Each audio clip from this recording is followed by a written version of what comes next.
প্রবাসী টিভি সারা বিশ্বে বাংলাদেশ। আমি এখন আছি যমুনা ফিউচার পার্কের সামনে, যেখানে সৌদিতে যাওয়ার জন্য সারা বাংলাদেশ থেকে আসছে ফিঙ্গারিং দেওয়ার জন্য, যা দেশের বাইরে যাবে। আপনারা হয়তো বা জানেন যে দেশের বাইরে যাওয়ার আগে কিছু নিয়ম কারণ আছে যেটা করতে আসছে, যে ফিঙ্গারিং দেওয়ার জন্য। এখন আমার পাশে একজন ভাই আছে, আমি তার সাথে কথা বলবো। ভাই, আপনার নাম?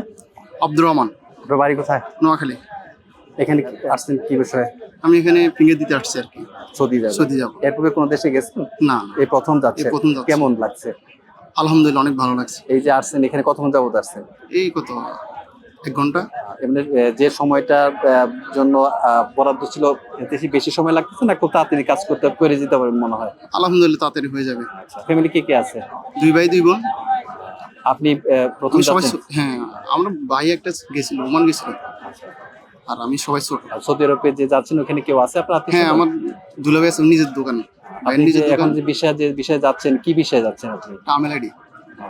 এটা কার মাধ্যমে, এজেন্সির মাধ্যমে না আপনার আত্মীয়ের মাধ্যমে? আপ্তির মাধ্যমে। কেমন খরচ? যেমন 4,30,000। কেমন স্যালারি পাবেন? স্যালারি কত? 50।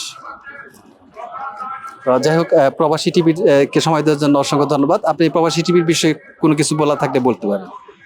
প্রবাসী টিভির বিষয়ে বলতে গেলে হেরা অনেক ভালো কাজ করতেছে, তারপর যাই মানুষকে দেখাইতেছে। অনেক ভালো লাগছে বিষয়টা আমার কাছে। ধন্যবাদ আপনাকে প্রবাসী টিভিকে সময় দেওয়ার জন্য। প্রিয় দর্শক মণ্ডলী এবং সারা বিশ্বে যারা দেশ বিদেশ থেকে ভাই ও বোনেরা দেখছেন প্রবাসী টিভি, আমি আছি যমুনা ফিউচার পার্কের সামনে। এই কিছুক্ষণ আগে যে ভাইয়ের সাথে কথা বললাম, ও ভাই যেটা জানালো যে সৌদি আরবে যাচ্ছি, সৌদি আরবে যে যে চাকরির জন্য যাচ্ছি, যেখানে আমরা উপার্জন করব, দেশের জন্য রেমিটেন্স বাড়াবো।